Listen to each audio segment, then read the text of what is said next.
그러니까 어제 일로 끝난 게 아니다 하는 얘기가 여기서 도출이 되는 것이죠. 또 영장을 재청구를 하면은 그 민주당 의원에서 또 본회의를 열겠죠.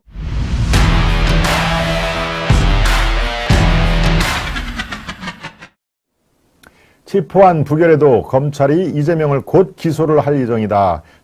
어제 체포안이 부결이 됐습니다만은 지금 이게 끝난 게 아니다라는 말씀을 제가 거듭드린 것이죠. 지금 줄줄이 남아 있습니다. 앞으로 7개의 서로 다른 사안이 성남지청도 그렇고 수원지검도 그렇고 서초동에 있는 서울중앙지검도 다 지금 각자 역할을 따로따로 해서 지키고 있는데요. 어제 이재명 체포동의안은 부결이 됐습니다만은 다른 건으로 대장동 의혹은 내주에 기소를 할 방침이다 하는 얘기입니다. 서울중앙지검 부패 수사부 1부와 3부에서 지금 동시에 진행하고 있는데요. 이재명에 대해서 구속영장을 청구한 후 체포동의안 부결에 대비를 한 상태입니다. 유동규 전 성남 도시개발공사입니다. 도개공 사장 직무대리 남욱 변호사를 불러 조사를 하며 공소장을 다 마무리 작업을 했다. 공소장이라는 게 뭡니까? 기소를 전제로 해서 만들어지는 게 공소장입니다. 기소를 전제로 해서 재판에 이 법리 다툼을 하기 위해서 쓰는 게 바로 공소장 아닙니까? 지금 그 상태에서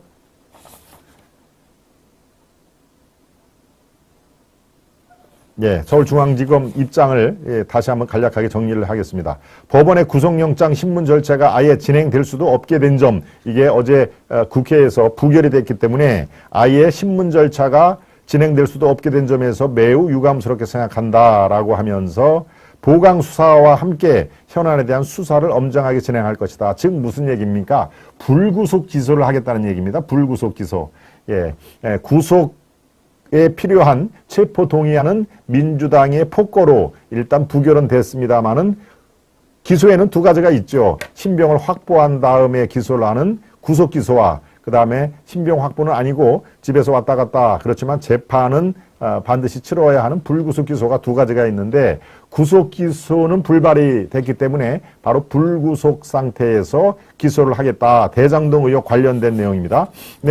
그런데 지금 이 당대표가 이제 여러 건이 다 동시다발적으로 기소가 되면은 일주일에 평균 한 번, 두 번은 서초동 법원에 왔다 갔다 출석을 해야 되는 상황이기 때문에 이게 당대표인지 아니면은 재판을 하러 가는 피의자인지 이게 지금 헷갈리게 딱 좋을 만한 그런 상황이 됩니다. 그러니까 지금 이 35명 반란표들이 당신은 도저히 당대표로서 이제 임무 수행이 불가하니까 일찌감치 정리를 해야 된다. 그리고 어떻게 이재명 얼굴로 총선을 치르려고 하느냐. 누구 다 죽일 일 있냐. 라고 하는 그런 내용이 충분히 들어가 있는 35명의 반란표다 하는 얘기를 말씀을 드립니다.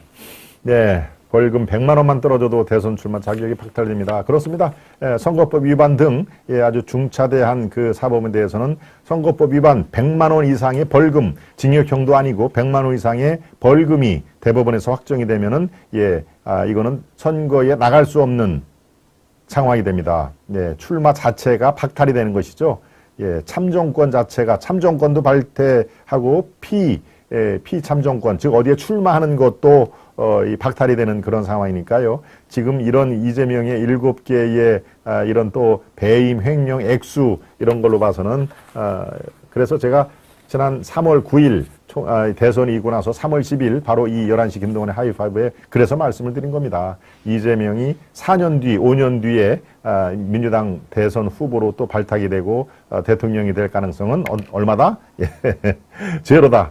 바로 제가 자신 있게 제로다라고 말씀을 그래서 드린 것이죠. 괜하게 제가 이재명이 사실 이재명 제가 한두 번 보긴 했습니다만은 무슨 그렇게 설천지 원수 일리가 있습니까? 저도 대한민국 하나의 건강한 시민이고 그는 민주당의 대표인데 그렇지만 저의 기자생활 30년의 감각 촉으로 봐서는 이런 상황하고는 대선 후보는 정말 깨뭉이다. 깨뭉. 꿈을 버려야 된다. 그런데 꿈을 버리질 못하고 집착을 해서 개항을 해 방탄 국회의원 배지 옷을 입고 대표 또 하고 그게 뭡니까?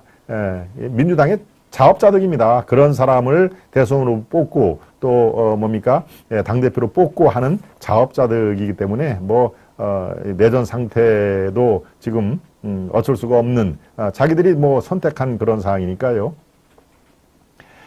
네, 김 박사 안녕하세요. 우리 한샤로님이 지금 들어오셨군요. 지금은 보이스 상태가 좋으신데 끝날 때 되면은 갈라지는 목소리가 돼서 안타깝습니다. 네, 그래서 지금 뭐 물도 마시고 좀 조심조심 하고는 있습니다. 네. 여러 범죄가 모두 무죄가 나올 가능성 저는 없다고 봅니다라고 세븐님. 네, 아마 우리 시청자 여러분 정도의 그런 높은 수준이시면 대부분 다 우리 세븐님의 말씀에 공감을 해 주실 걸로 저는 판단이 듭니다. 네, 또 검찰에 또 하나 있습니다. 대북송금 또 428억, 428억은 뭡니까? 지금 김용이나 정진상 쪽에서 공소장에 보면은 428억, 돈조 수지에 428억은 이거 당신들 거야 라고 이렇게 약정을 한, 지분 약정을 한 돈이 이것저것 다 떼면 428억 순수하게 이거는 이른바 이재명 일당들이 갖고 갈 돈이다 라고 하는 게 428이죠. 대북송금이나 428 의혹 이것은 바로 영장을, 구속영장을 재청구를 할 그럴 예정이다 하는 얘기입니다. 그러니까 말씀드린 대로 대장동 의혹뿐만이 아니라 대북송금, 이거는 이제 쌍방울하고 관련이 있는 것이죠. 또 428억, 이른바 대장동 지분, 이건 화천대유 천화동인, 이것도 마찬가지로 50억 클럽하고 또 연결이 되는 것이죠. 이런 상태에서 줄줄이 구속영장 재청구 가능성이 지금 남아있다 하는 얘기입니다. 그러니까 어제 일로 끝난 게 아니다 하는 얘기가 여기서 도출이 되는 것이죠. 그러니까 또 영장을 재청구를 하면은 또 그 민주당 의원에서 또 본회의를 열겠죠. 예, 회기 중에 임시회의를 연다. 회기 중인 국회의원은 체포되지 아니할 권리가 있다. 그게 불체포 특권 아니겠습니까? 그러면 뭐 당연히 저 사람들은 국회를 열자고 할 것이고 더더군다나 다수당이기 때문에 국회 여는 것은 뭐 자기들 마음대로 할 수 있는 상황이니까요. 또 어제와 같은 체포 동의안이 검찰과 또 법원에서 발부가 되면은 대통령이 또 재가를 하고 법무부 장관 한동훈이 국회로 보내고 똑같은 사안이 앞으로 2번, 3번 한두 달 내에 다시 벌어진다 하니까 얼마나 딱한 노릇입니까? 이게 소모전도 이런 소모전이 없는 것이죠. 그러니까 아예 민주당 내에 35명, 많게는 40명이 아이고 언제까지 우리가 이런 수발을 들어야 돼? 여기서 고리를 끊자라고 하는 게 어제 반란표의 하나의 명분이자 숨은 그 계산법으로 여러분들이 이해를 해 주시면 되겠습니다. 즉 대북송금과 428억 의혹 이런 것들을 검찰은 영장을 재청구할 방침이다. 그리고 어제 체포안이 부결됐지만 이재명이 곧 불구속 기소를 할 것이다. 예, 구속은 안 됐지만 불구속 기소 상태에서 이제 재판으로 넘기면은 보통 한 달에 2번 정도 격주로 이렇게 재판이 열립니다. 그런데 다른 건으로 지금 서너 건이 계속 다 기소가 될 텐데 매주 서초동에 있는 법원으로 출퇴근을 해야 되는 야당 대표를 우리가 볼 수밖에 없다. 그러니까 참 대한민국을 위해서도 이거는 참 딱한 노릇입니다. 그러니까 이 이재명 방탄 이 고리를 언제쯤 민주당이 끊는지 이게 여의도 정가에서 보는 관전 포인트 중에 하나입니다. 네. 죄목이 점점 더 큰 게 나오네요. 우리 유빈님. 그렇죠. 네. 아시아투데이 후원 감사합니다. 네. 우리 해가 스페너님이 말씀해 주셨는데 아시아투데이 후원 계좌입니다. 예.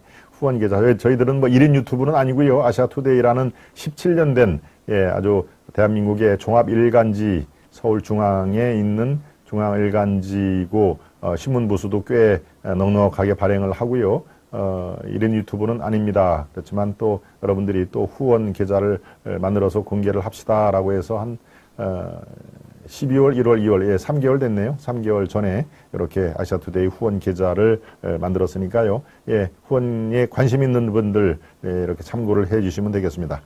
네. 그래서 김명수가 막판 스포트 하는 것입니다. 이미 다 심어두었죠. 막판 스포트, 이른바 대법원에서 또 이렇게 장난을 칠 가능성이 있다라는 그런 말씀이시죠. 그렇습니다. 예, 세 번째 이슈로 가기 전에 만평을 보겠습니다. 만평입니다.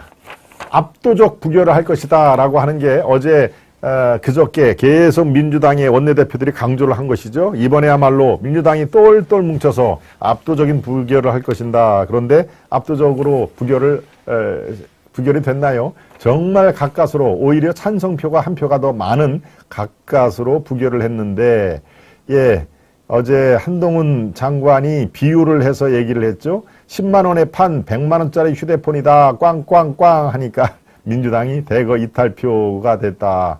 예, 예, 여러분들 아주 이 시쳇말로 비유가 어떻습니까?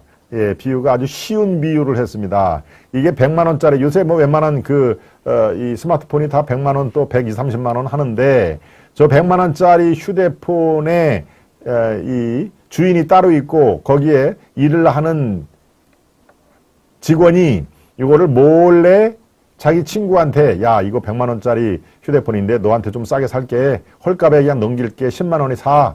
그래? 아이고, 웬 떡이야? 자, 10만 원 여기 있어. 라고 해서 휴대폰을 사면 이게 저 주인의 입장에서는 10만 원을 번 겁니까? 아니면 90만 원을 손해본 겁니까? 그 얘기를 한 것이죠.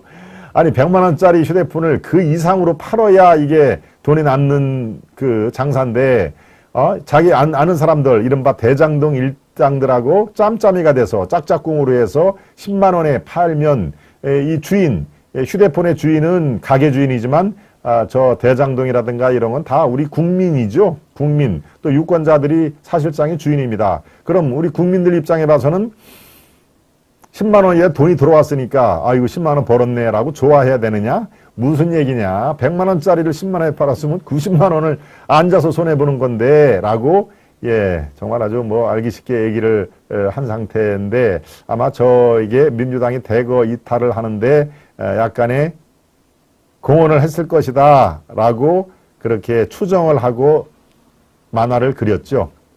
여러분 어떻습니까? 한동훈의 저 얘기가 영향을 줬다고 생각을 합니까? 어떻습니까? 네. 두 번째 만평까지 보겠습니다. 두 번째 만평. 아수라장이네요. 아수라장. 네, 정순신. 어제 정순신은 어제 제가 한참 20여 분에 걸쳐가지고 잘못된 점, 이거는 100번 사죄를 해야 된다. 본인뿐만이 아니라, 예, 이게 무슨 검증의 이런 시스템이 아직도 대한민국에 있느냐. 이거는 검증을 안 한 거와 다름이 없다 하는 얘기를 제가 어제 이 시간에 해드렸습니다만은, 정순실, 경찰, 대통령실, 법무부 인사검증 시스템이 무너졌다. 무너질 것도 없습니다. 뭐가 세워졌어야 무너진 것이죠. 검증 시스템이 무너진 것이 아니라 완전히 인사검증 시스템이 먹통이 돼 있어 전혀 작동이 안 됐다. 그리고 어제 오후부터 지금 아주 흉한 꼴이 벌어집니다. 경찰청장, 예, 저 지금 정순신이 가는 국가수사본은 경찰청장 아래 들어가 있는 겁니다. 경찰청에, 예, 그 사이드로 경찰청장에 이렇게 휘하로 돼 있는 부서죠. 국가수사본이 그렇습니다. 그런데 어제 윤익은 경찰청장이 국회에서 결과적으로 경찰청장이 내정을 하고 임명을 동의를 한 거니까 책임이 있는 거 아니냐라고 얘기하니까, 아이고, 경찰에서 무슨 검증 기능이 있느냐, 우리는 관계 없어요 라고 윤익은 경찰청장은 또 법무부로 또 넘겼죠. 예. 내 경찰청장 밑에 휘하 조직으로 오는 사람이지만 나는 그냥 임명에 동의를 했을 뿐이다. 내가 무슨 검증 권한이 있냐라고 자기는 전혀 책임 소재가 없다라고 해서 법무부로, 인사검증은 법무부에서 하는 거 아니냐라고, 예, 윤익은 경찰청장이 한동훈 장관에게 책임을 떠넘기는 듯한 그런 발언을 해서 또 구설수에 올랐죠. 예, 법무부는 또 뭡니까? 대통령실 이런데 이 법무부 장관 한동훈 장관도, 예, 정순신하고 어떻게 그런 그 학폭 또 대법원까지 소송 이런 거 미리 알았냐 그러니까 나는 전혀 몰랐다. 그러니까 본인이 얘기를 안 했기 때문에 알 수가 없다라고 얘기하는데, 아니, 검증이, 그럼 본인이 얘기를 안 하면 검증은 원천적으로 할 수가 없다는 얘기입니까? 그건 말이 안 되는 얘기입니다. 본인이 얘기를 안 했어도, 본인이 감추었어도 그것을 시스템에 의해서 찾아내서, 아니, 당신 이런 게 있는데 왜 얘기를 안 했어? 라고 추궁을 하는 것이 인사검증 시스템의 제대로 된 작동 원리 아니겠습니까? 그런데 정순신이 자기가 이렇게 감춰두고 싶은 그런 얘기를 안 했다고 해서 몰랐다? 네, 이거는 적절한 반언이 아닙니다. 한동훈 장관도 바로 그런 점에서는 어제 말을 너무 가볍게 했고 한동훈 법무부의 책임을 떠넘기는 경찰청장 윤희근 청장도 사실은 자리에 엄중한 자리에 걸맞지 않는 그런 책임 떠넘기기. 그러니까 정순신도 문제지만 경찰청장 이 윤희근 그다음에 법무부 장관 이렇게 이 인사 시스템에 대한 떠넘기기 이런 것들이 보여지는 것이 지금 결코 윤 대통령의 덕이 되지 않는다. 깨끗이 사과를 하고 다시 재발을 하지 않도록 지금 각고의 인사 제도를 정비를 하겠다. 이렇게 얘기를 해도 시원찮을 판에 저렇게 떠넘기고 웬 말입니까? 아무튼 경찰청장 윤희근 또 한동훈 장관이 어제 얘기는 매우 적절하지 않는, 그래서 사과를 해야 마땅하다라고 저는 판단이 듭니다.